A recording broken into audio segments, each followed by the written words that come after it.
الحمد لله والصلاة والسلام على رسول الله سبحانك لا علم لنا إلا ما علمتنا إنك أنت العليم الحكيم ولا فهم لنا إلا ما فهمتنا إنك أنت الجواد الكريم.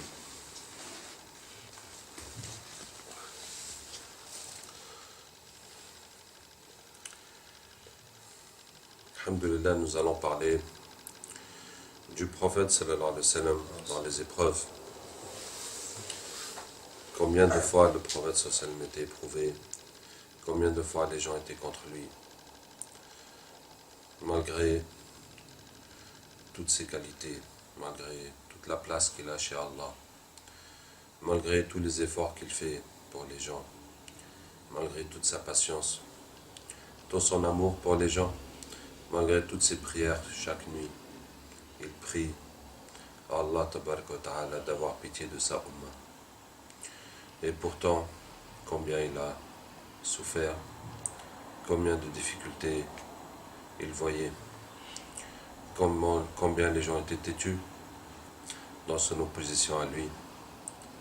Avant la prophétie, il était aimé de tout le monde. Il était appelé As-Sadiq al-Amin, le véridique, le digne de confiance, le loyal. C'était son surnom. Comme Allah Ta'ala nous dit pour le peuple de Thamoud, qui ont dit à leur prophète Salih, لَقَدْ كُنْتَ فِينَا مَرْجُوًا قَبْلَ هَذَا. Avant cette affaire, tu avais notre estime et on espérait que tu serais quelqu'un de bien, que tu ferais du bien à ton peuple. Mais voilà, tu nous dis que tu es prophète, que tu entends des voix qui te parlent, qu'il faut arrêter d'adorer nos idoles et que nos parents sont tous en enfer. Donc vraiment, tu nous as complètement déçus avec ton affaire. C'est la même chose qu'il disait au prophète sallallahu alayhi wa sallam. Et à un moment, la révélation s'était coupée du prophète sallallahu alayhi wa sallam.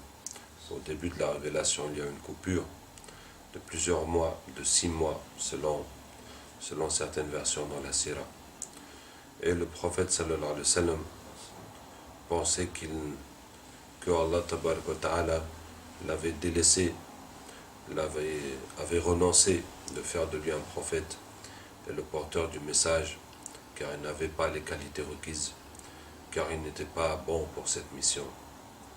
Jusqu'à ce qu'Allah tabaraka wa ta'ala descende sur lui, وَالضُّحَى وَاللَّيْلِ إِذَا سَجَى مَا وَدَّعَكَ رَبُّكَ وَمَا قَلَى. Ton Seigneur ne t'a pas délaissé et ne t'a pas détesté. مَا وَدَّعَكَ رَبُّكَ وَمَا قَلَى وَلَلْآخِرَةُ خَيْرٌ لَكَ مِنَ الْأُولَى. Et l'au-delà est meilleur pour toi que ce bas monde. Et voici une bonne leçon pour le prophète sallallahu alayhi wa sallam. Oublie tout ce que tu peux gagner dans ce bas monde. Oublie tout ce que tu peux trouver dans ce monde comme bonheur, comme réconfort, comme valeur aux yeux des gens, comme récompense de ton travail, comme résultat, tout ce qui peut te faire plaisir dans ce bas monde, oublie-le. Effectivement, regardez par exemple les enfants du prophète sallallahu alayhi wa sallam. Allah les a fait mourir, tous les garçons, au bas âge, jusqu'à ce qu'Allah lui dise Ma kana Muhammadun aba ahadin min rijalikum. Muhammad sallallahu alayhi wa sallam n'est pas le père de l'un d'entre vous. Ce verset révélé vers la 5e année de l'Hégire. Donc dans Surat al-Ahzab, la Surat des coalisés, cette bataille des coalisés qui a eu lieu l'année 5, il restait 5 années au prophète sallallahu alayhi wa sallam pour vivre et il avait 9 épouses. Donc il pouvait encore avoir beaucoup d'enfants. C'est-à-dire avec un calcul logique, avec un calcul matériel. Mais Allah lui a annoncé que aucun garçon que tu auras ne vivra jusqu'à l'âge adulte. Vous voyez comment Allah lui dit que ce qui fait le bonheur dans ce bas monde, il n'a qu'à l'oublier. Il n'a qu'à l'oublier. Il n'a qu'à ne pas y penser. Et même ses filles, plusieurs sont décédées de son vivant, comme les 2 filles que Uthman radiallahu anha a épousées. Fatima radiallahu anha est morte 6 mois après le décès du prophète sallallahu alayhi wa sallam. Et même ça, Allah lui a annoncé dans cette histoire célèbre où le prophète sallam a parlé, était avec ses épouses et Fatima, et il a parlé secrètement à Fatima et elle a pleuré. Et puis il lui a parlé secrètement et elle a ri. Et Aïcha radiallahu anha a été jalouse et elle a demandé à Fatima de lui dire c'était quoi. Mais Fatima dit non, c'est un secret, je ne peux pas te le dire. Et puis le prophète sallam est mort et Fatima lui a dit voilà, le prophète sallam a annoncé qu'il allait mourir avant 1 an et j'ai pleuré. Et après il m'a annoncé que je serais la première personne de sa famille à le rejoindre. Et j'ai ri, j'étais contente de mourir vite après le prophète sallam pour le rejoindre. Voyez-vous, Masha'Allah. Même il a annoncé que Hassan et Hussein seraient tués, Sayyida Shabab et Ahl al-Jannah. Ils seraient tués martyrs. Donc, j'ai donné l'exemple de Surat al-Duha, où Allah Ta'ala dit au prophète sallam que l'au-delà est meilleur pour toi que ce bas monde. Oublie ce bas monde.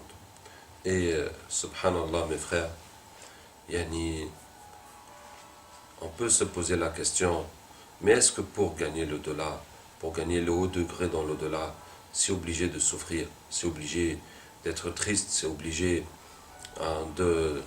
d'avoir des problèmes dans ce monde, c'est obligé de ne pas avoir ce que les autres ont, et c'est obligé d'oublier la réussite dans ce bas monde.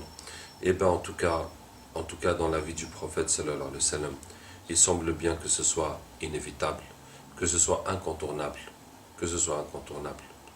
Et ce qui est sûr, c'est que dans le cœur du croyant, il ne peut pas y avoir les deux. Tu ne peux pas avoir dans ton cœur vouloir réussir dans l'au-delà. En même temps, tu veux réussir dans ce bas monde. Parce que le conflit va se faire tôt ou tard, et plus tôt que tard.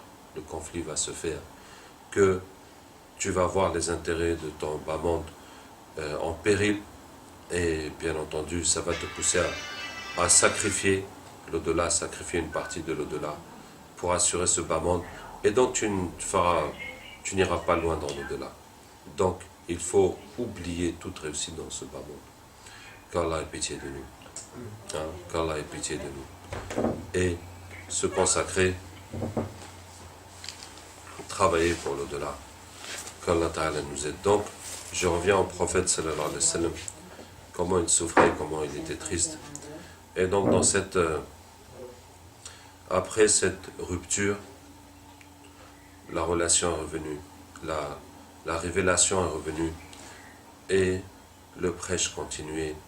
Et après 3 années de prêche en secret, où le prophète sallam et les sahaba étaient quand même épargnés de torture et de persécution, mais ils étaient quand même en danger, et ils étaient quand même en cachette et agissaient en secret. Et après ça, Allah Ta'ala leur a ordonné de prêcher publiquement. À partir de là, les persécutions se sont déversées sur le prophète sallam et les sahaba étaient torturés. Et le prophète sallam quand même était épargné relativement jusqu'à la mort de son oncle Abu Talib. Jusqu'à la mort de son oncle Abu Talib, qui est mort sans être musulman. Et cette année-là fut l'année de la tristesse, puisque d'abord son oncle est mort. Et quand son oncle est mort, en fait, Quraysh, c'était une tribu qui était constituée de familles. Il y avait un conseil de tribu où il y avait un représentant de chaque famille. Puis bien entendu, il y avait des familles qui étaient plus importantes que d'autres, qui étaient plus riches, qui étaient plus influentes, qui comptaient plus de militaires, plus de personnes qui combattaient, et d'autres familles qui étaient moins importantes. Et le représentant de la famille du prophète sallam était Abu Talib. Et donc, bien que sa famille ne soit pas une des plus fortes, une des plus importantes, mais quand même, les autres étaient obligés de respecter le chef de famille Abu Talib, et donc n'osait pas faire du mal au prophète sallallahu alayhi wa sallam. Et quand Abu Talib est mort, c'est son autre oncle, Abu Lahab, qui a succédé Abu Talib pour représenter la famille. Et Abu Lahab était un grand ennemi du prophète sallallahu alayhi wa sallam. Et là, la porte fut ouverte à tous ceux qui voulaient faire du mal au prophète sallallahu alayhi wa sallam. Et donc, il lui faisait toutes sortes de mauvaises choses, comme déverser les saletés devant chez lui.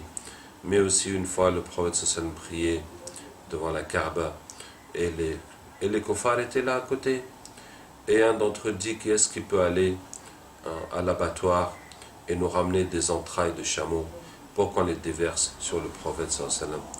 Et ainsi ils firent chercher les entrailles, les saletés des ventres des chameaux égorgés et venir les vider sur le prophète sallallahu alayhi wa sallam pendant qu'il était en prosternation.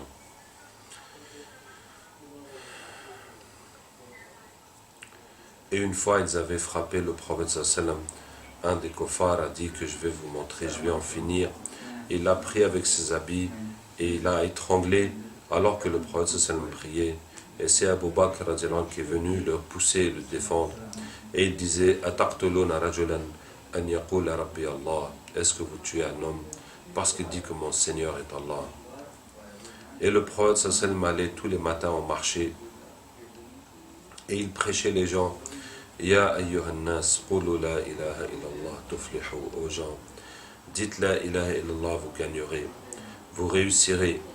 Et les gens l'insultaient, et les gens lui jetaient des saletés, et les gens lui disaient des mauvaises paroles, jusqu'à ce que le soleil soit bien haut, jusqu'à ce que ce soit le temps du Dor, et que le marché se disperse, que le marché se vide. Et là, Zaynab, la fille du prophète sallallahu alayhi wa sallam, lui amenait de l'eau et elle pleurait de voir l'état de son père. Et le prophète sallallahu alayhi wa sallam lui dit La tabki ya bunayyati, fi inna Allah nasirun abaki.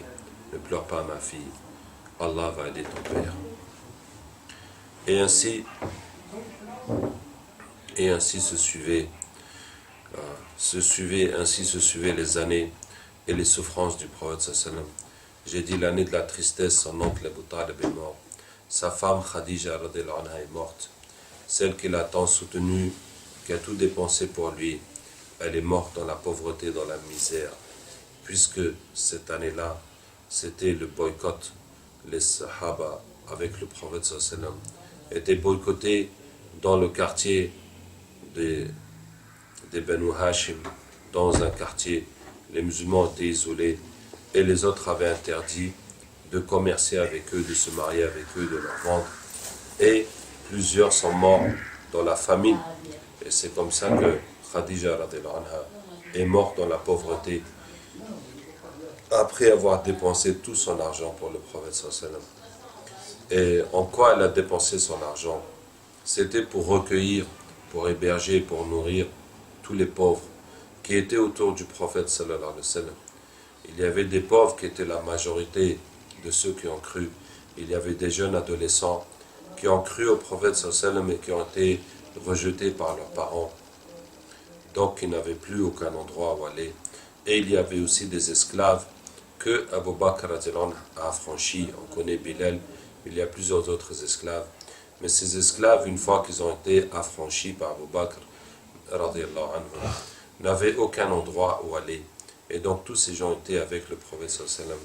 Et Khadija radhiyallahu anha les nourrissait jusqu'à ce que, arrivée au boycott, elle-même n'avait plus d'argent. Et tout le monde vivait vraiment la difficulté. Donc, je disais, mes frères, mes sœurs, toute cette souffrance du prophète sallallahu alayhi wa sallam, pour nous c'est une leçon. La leçon pour lui, on l'a dit. Allah veut que son cœur se détourne totalement de ce bas monde. Et pour nous, la leçon est là. La réussite n'est pas dans ce bas monde. La réussite n'est pas dans ce bas monde. Notre cœur doit s'attacher à l'au-delà. Notre cœur doit s'attacher à l'au-delà. Si nous souffrons, on doit se rappeler la souffrance de l'au-delà. Mes frères, comment est l'enfer? Comment sont les comptes devant Allah tabaraka wa ta'ala? Regardez autour de nous tous ces gens qui ne sont pas croyants ou qui ne sont pas pratiquants et qui, s'ils meurent, ils doivent aller en enfer d'après les hadiths. Qu'Allah, en tout cas, Ceux qui sont croyants, ils ont l'espoir dans la miséricorde d'Allah. Mais ceux qui ne sont pas croyants, il n'y a plus d'espoir pour eux. Si on pense à l'enfer, si on pense à l'enfer qui attend tous ces gens, eh bien toutes les souffrances de ce bas monde deviennent futiles, deviennent vraiment petites, ne sont même pas mentionnables, même pas mentionnables. Et mes frères, quand on pense à la mission qui est sur nos épaules, car c'est bien notre devoir, qu'on en soit conscient ou pas, qu'on l'accepte ou pas, qu'on le fasse ou pas, en tout cas, nous en sommes responsables. Nous sommes responsables du reste de l'humanité qui n'est pas croyant, et des croyants qui sont pécheurs. Nous sommes responsables de leur transmettre, de leur prêcher. Qu'Allah ait pitié de nous. Qu'Allah ait pitié de nous. Et justement, c'est l'aveuglement de ce bas monde. C'est ce bas monde, comme Allah Ta'ala dit, ce bas monde n'est que des plaisirs trompeurs, n'est qu'un bien-être trompeur, illusoire, qui nous fait oublier la réalité qui vient après la mort, la réalité de l'éternité en enfer ou au paradis. Et si on se rappelle cette réalité, cette éternité, eh bien tout ce bas monde ne vaut plus rien. Ça n'a plus de sens. L'argent, le repos, la santé, le plaisir, la stabilité dans ce bas monde. Tout ce que les gens cherchent, tout ce qui nous plaît ou tout ce qui nous déplaît, ça n'a plus de sens. La seule vérité, c'est d'adorer Allah, de connaître la vérité, de connaître l'unicité d'Allah. Pourquoi Allah nous a créés, de rejeter le shirk, d'adorer autre qu'Allah. Aujourd'hui, la société de consommation, c'est-à-dire la société de dunya, ceux qui ont pris leur passion pour divinité. Comme Allah Ta'ala dit, as-tu vu celui qui a pris ses passions comme divinité? C'est ça la définition de la société de consommation. Et ce dont Allah Ta'ala dit, in hiya illa hayatuna dunya namut wa nahya wa ma yuhlikuna illa ad-dahr. Ce n'est que notre vie ici-bas, nous vivons, nous mourons, et il n'y a que le temps qui nous tue. Voilà, des athées, même s'ils sont croyants, mais il n'y a pas de croyance dans leur vie, il n'y a pas de foi dans leur vie, il n'y a pas de moralité, il n'y a pas de livre. La seule moralité, c'est les intérêts, c'est l'argent, c'est les passions, c'est les envies.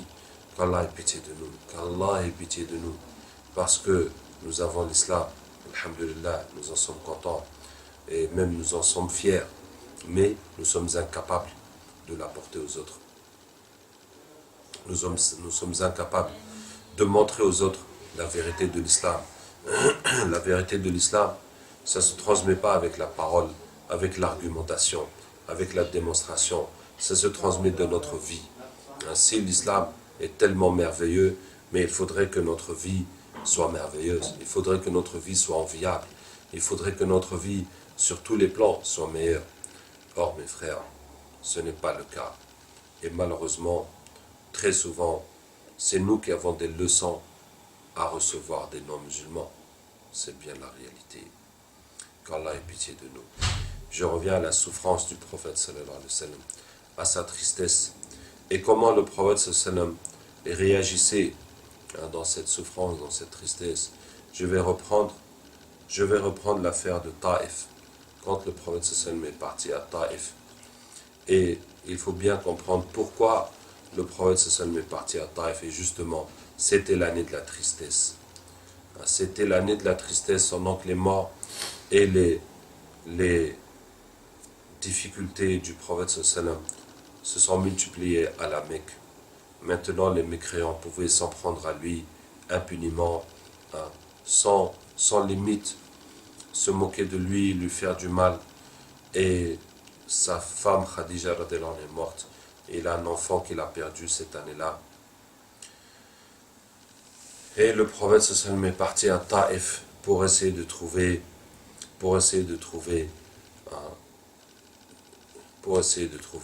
une sortie, une issue à la situation qui était bloquée à la Mecque. Non seulement la situation était bloquée à la Mecque, mais chaque année, la situation était de plus en plus bloquée. Le prophète sallallahu alayhi wa sallam a passé 10 années à prêcher les tribus arabes, lors du pèlerinage, puisque le prophète sallam est resté 13 années à la Mecque. Les 3 premières années, le prêche était en secret. Donc, dès que le prêche fut public, le prophète sallam a commencé à faire le tour des tribus, des délégations, des tribus, des pèlerins, lors du pèlerinage. Et quand le prophète sallam prêchait, son oncle Abu Lahab était derrière lui. Et quand le prophète sallam finissait de parler, son oncle disait, oui, je suis son oncle, ça c'est mon neveu, c'est un fou, il nous a divisés, il a insulté nos idoles, il a insulté nos pères, nos valeureux pères et grands-pères qui adoraient ces idoles, il a dit qu'ils vont tous en enfer, il nous a divisés, on va bientôt s'entretuer les uns les autres, vraiment, vous êtes une bonne tribu, vous êtes des gens intelligents, ne suivez pas ce fou, ne le suivez pas, ne ramenez pas ce problème chez vous, évitez ça. Et il lui disait, ouais, tu as raison, tu es son oncle, tu le connais, si c'était quelqu'un de bien, sa tribu l'aurait suivi, sa tribu l'aurait soutenu. Et toi, tu t'es fait rejeter par ta tribu à cause du mal que tu leur as fait, et tu viens te cacher chez nous, tu viens pour nous ramener ton malheur, allez, éloigne-toi de nous. Et c'est comme ça. Et quand les gens retournaient du pèlerinage dans leur tribu, ils disaient à leur tribu, vous savez ce qui s'est passé à la Mecque, il y a une histoire incroyable. Il y a un fou qui est sorti là-bas, il les a divisés, il a insulté leurs idoles, il a critiqué leur religion, il a amené une nouvelle religion, etc. Et l'année prochaine, quand les autres vont aller pour faire le pèlerinage, il leur disait, faites attention, le fou de la Mecque, il va venir vous voir, il va venir vous prêcher, il ne faut pas l'écouter, il ne faut pas le suivre, il ne faut pas ramener ce problème-là chez nous. Et quand le prophète sallam vient les voir, il disait, c'est bon, on te connaît, on nous a déjà avertis de toi, passe ta route, on ne veut même pas t'écouter. Et c'est comme ça que, année après année, la situation est de plus en plus bloquée. De plus en plus bloquée. Et on ne voyait pas comment ça pouvait s'arranger. Et c'est là que quand il y a eu le boycott, et les musulmans étaient vraiment dans la famine, et Abu Talib est mort, et sa femme Khadija est morte. Donc le prophète sallam est parti à Taïf pour chercher du soutien, pour chercher une voie, une sortie. Et il est parti avec Zayd ibn Haritha, son fils adoptif à l'époque, 70 km à pied. Et là, il y avait 3 frères qui étaient les chefs de la tribu, qui l'ont très mal reçu. Un lui a dit que si tu es prophète, que je ne vais plus parler avec toi, car si tu es prophète, je ne suis pas digne de te parler, et si tu n'es pas prophète, tu ne mérites pas que je te parle. Et l'autre lui dit que si tu es prophète, je vais voler la robe de la Kaaba. Et l'autre, je ne sais plus ce qu'il lui a dit, en tout cas, ils se sont moqués de lui, et puis ils ont fait appel à leurs esclaves et aux vauriens et aux enfants pour qu'ils se mettent en ligne dans la route et qu'ils le lapident, qu'ils le frappent avec les pierres, jusqu'à ce que le prophète sallam s'en aille. Et là, dans cette situation, qu'Allah ait pitié de nous, mes frères, mais Allah Ta'ala a voulu que le prophète sallam passe par cette souffrance. Allah Ta'ala a voulu, Allah a fait que c'était ainsi la vie du prophète sallam. Et c'est comme ça que l'islam est venu. C'est comme ça que la foi est venue. C'est comme ça l'islam et la foi et la religion.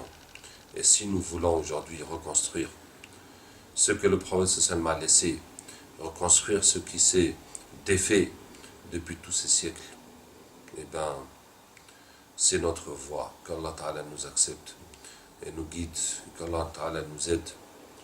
Et donc, le prophète sallam, quand il a échappé, quand il s'est éloigné de ces gens qui le suivaient, qui lui lançaient des pierres, alors il s'est assis, il a fait dua, il a dit Allahumma ilayka ashku dhafa quwwati wa qillata hilati wa hawani ala an-nas. Ya Allah, à toi je me plains du peu de ma force, du peu de mon intelligence et du peu de valeur que j'ai auprès des gens. Ya Allah, j'ai pas de force pour combattre les gens, j'ai pas de force pour résister aux gens.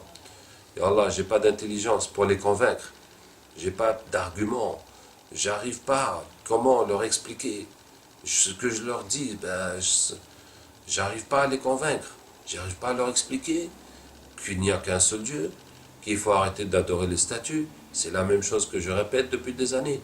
Et les gens ne sont pas convaincus. Et du peu de valeur que j'ai auprès des gens, je ne suis pas quelqu'un important qu'ils vont respecter ou qu'ils vont craindre ou que ma famille me soutienne ou quoi. Donc, donc je n'ai pas les moyens de faire cette mission.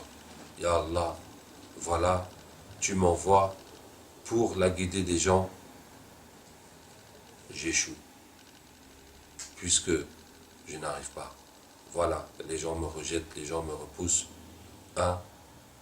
Qu'est-ce que je peux faire? Ce que je peux dire, je dis. En tout cas, je ne sais pas quoi dire d'autre. Je ne sais pas quoi faire d'autre. Donc le prophète sallam est loin de venir à son esprit que les gens sont mauvais. Hein?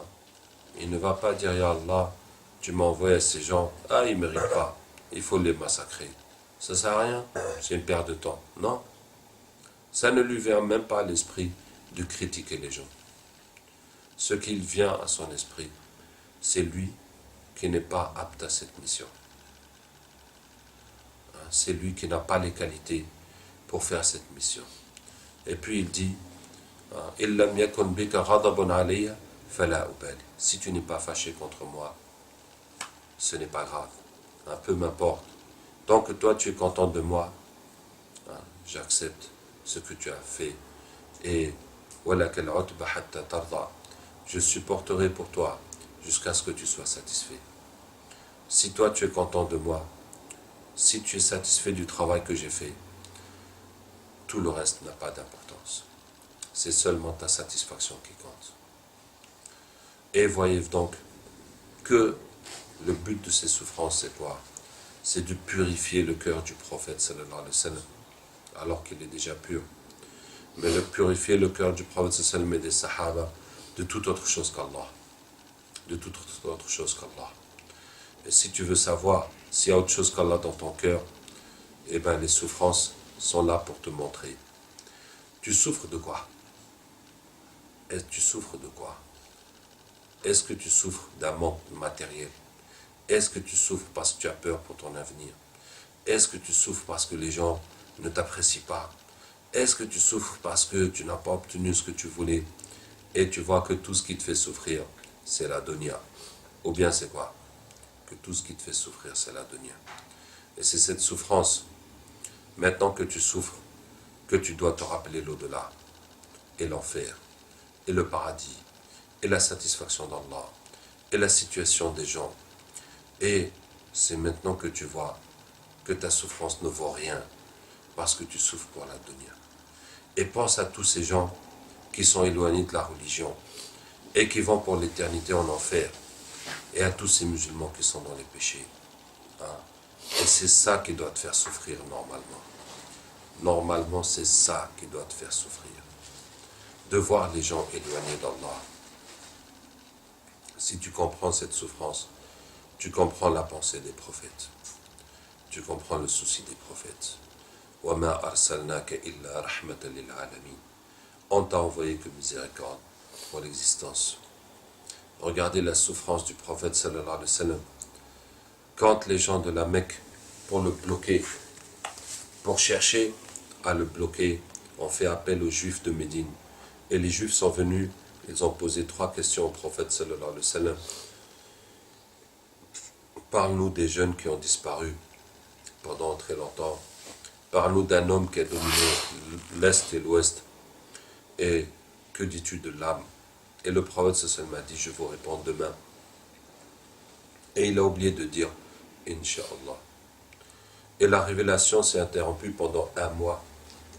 Pendant 1 mois, les gens parlaient. Ça y est, on l'a coincé. Il a dit demain, ça fait 1 semaine, ça fait 2 semaines, ça fait 3 semaines. On l'a démasqué. On lui a posé les questions qui sont contenues dans le livre. Il n'a pas su répondre parce qu'il invente tout de sa tête. Maintenant, il est coincé. On l'a démasqué. Et les gens, les mécréants, rigolaient. Les mécréants se réjouissaient d'avoir pu régler ce problème. Et le prophète sallam était triste. Le prophète sallam était tellement triste qu'Allah Ta'ala, quand un mois après, quand Allah a descendu la révélation, et il a répondu aux questions dans Surat al-Kahf et aussi dans Surat al-Isra.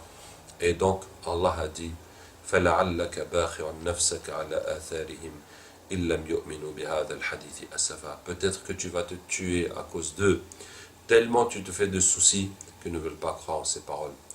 Donc le prophète sallam était tellement soucieux et souffrait que les gens renient, que les gens disent que ça y est, dans des mosquées, qu'ils ne vont pas croire en lui, qu'ils ne vont pas croire en Allah, qu'ils vont continuer d'adorer leur statut.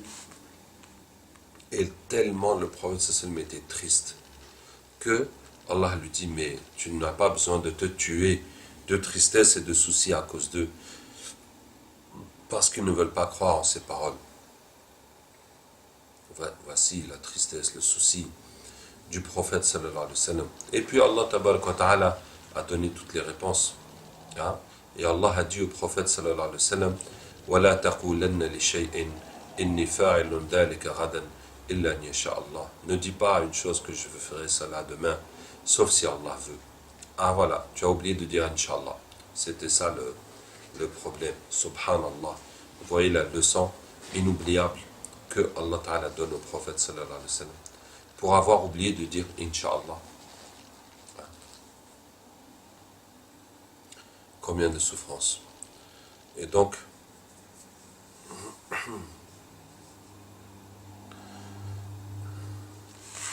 toute avancée de l'islam se fait au prix de souffrance. Quand, justement, en retournant, en allant à Taïf, le prophète sallam s'est fait lapider, et avant cela, il a supporté la mort de son oncle et les persécutions des gens et la mort de sa femme Khadija radhiyallahu anha quand il est rentré de Taïf. Avant de rentrer chez lui, il est allé prier devant la Mecque, devant la Kaaba, pardon. Il est allé prier devant la Kaaba. Et voici une grande leçon. Quand on souffre, il faut se diriger vers Allah. Quand on souffre, il faut vider sa souffrance devant Allah. Il ne faut pas prendre l'habitude, quand on souffre, de faire passer sa souffrance avec les choses matérielles, avec la nourriture, avec la télévision, avec la femme, sans parler des péchés ou de la rafla, de choses qu'il ne faut pas faire. Ce n'est pas comme ça qu'un croyant purge sa souffrance, c'est devant Allah tabaraka wa ta'ala. Il faut apprendre à faire ça, mes frères, parce que c'est maintenant que tu vas sortir de ton cœur tout ce qui est autre qu'Allah. Tout ce qui est autre qu'Allah qui t'a fait souffrir, parce que ça t'a manqué, parce que ça t'a touché, parce que ça t'a frustré, etc.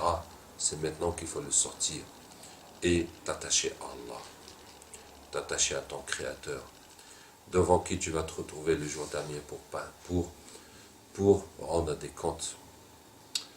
Qu'Allah Ta'ala ait pitié de nous, qu'Allah nous donne sa satisfaction. Et donc, de retour à la Mecque, après Taïf, avant de rentrer chez lui, de se laver, de se changer, de s'arranger, le prophète sallam est allé prier devant la Kaaba. Et c'est là pour la première fois que les djinns ont entendu sa prière et se sont convertis à l'islam. Et c'était le début de la conversion des djinns dans l'islam. Et voyez la puissance d'Allah tabaraka wa ta'ala. Avec toute cette souffrance, avec toutes ces difficultés qu'il a vécues à la Mecque, et il est parti faire ses 70 km à pied jusqu'à Taïf, dans l'espoir de trouver un échappatoire, une issue, et cet espoir a été brisé. Au contraire, l'accueil était pire qu'à la Mecque, et retourner encore tous ces kilomètres à pied et prier Allah tabaraka wa ta'ala. Et donc Allah a fait que les djinns se sont convertis. Et peu de temps après, Allah a pris le prophète sallam de la Mecque à Jérusalem et puis encore au ciel. C'était Al-Isra al-Mi'raj, le voyage nocturne et l'ascension au ciel. Et donc Allah Ta'ala a élevé le prophète sallam au-dessus de tous les prophètes, puisqu'il a été l'imam des prophètes à Jérusalem. Et puis Allah l'a élevé au-dessus de toutes les créatures, puisqu'Allah l'a reproché de lui, jusqu'à un endroit où nul n'a jamais eu accès. Et Allah lui a enseigné des choses qu'il n'a enseigné à personne. Et Allah lui a donné pour sa Ummah les 5 prières durant le voyage nocturne. Donc voilà comment l'avancée dans la foi, dans la religion, se fait au prix de souffrance et de sacrifices. Et comme la religion n'a jamais fini d'avancer, n'a jamais fini de progresser, et bien le prophète sallam aussi n'a jamais fini de souffrir. N'a jamais fini de souffrir. Qu'Allah nous aide et nous accepte. Donc, voilà un rappel. Quand on souffre, et mes frères, quand on souffre pour Allah, parce que même si on ne fait pas les efforts pour la religion, on souffre. Tout le monde souffre pour diverses raisons. Mais s'il se trouve qu'on souffre pour Allah, on doit beaucoup remercier Allah. Parce que beaucoup de gens souffrent pour des futilités. Et nous-mêmes dans notre vie, combien avons-nous souffert pour la dunya? Donc s'il se trouve que nous souffrons pour Allah, nous devons remercier Allah, car nous sommes sur la voie du prophète sallallahu alayhi wa sallam. Nous devons remercier Allah, accepter cette souffrance, redoubler 2 fois de prière, se diriger vers Allah tabaraka wa ta'ala, patienter, accepter, supporter tout ce qui vient, en se disant que la dunya n'est rien. Pensez à la souffrance d'une seule personne en enfer, qu'Allah nous en préserve. Hein? Regardez tous ces gens autour de nous qui vont en enfer. Chacun de nous, combien avons-nous négligé l'effort de la religion? Combien avons-nous négligé? Combien aurions-nous pu faire pour la religion? Hein? Combien aurions-nous pu faire que nous n'avons pas fait? Et donc, si nous souffrons, eh bien, nous avons mérité cette souffrance à cause de toute notre négligence. Et nous avons mérité beaucoup, beaucoup plus que cela. Donc, il n'est pas question de se plaindre. Il est question de demander à Allah de nous pardonner, de nous accepter, de nous utiliser, de nous corriger. De nous corriger et de sauver les gens de l'enfer ainsi que nous-mêmes. Qu'Allah Ta'ala nous aide et nous accepte. سبحانك اللهم وبحمدك نشهد أن لا إله إلا أنت نستغفرك ونتوب إليك سبحان ربك رب العزة عما يصفون وسلام على المرسلين والحمد لله رب العالمين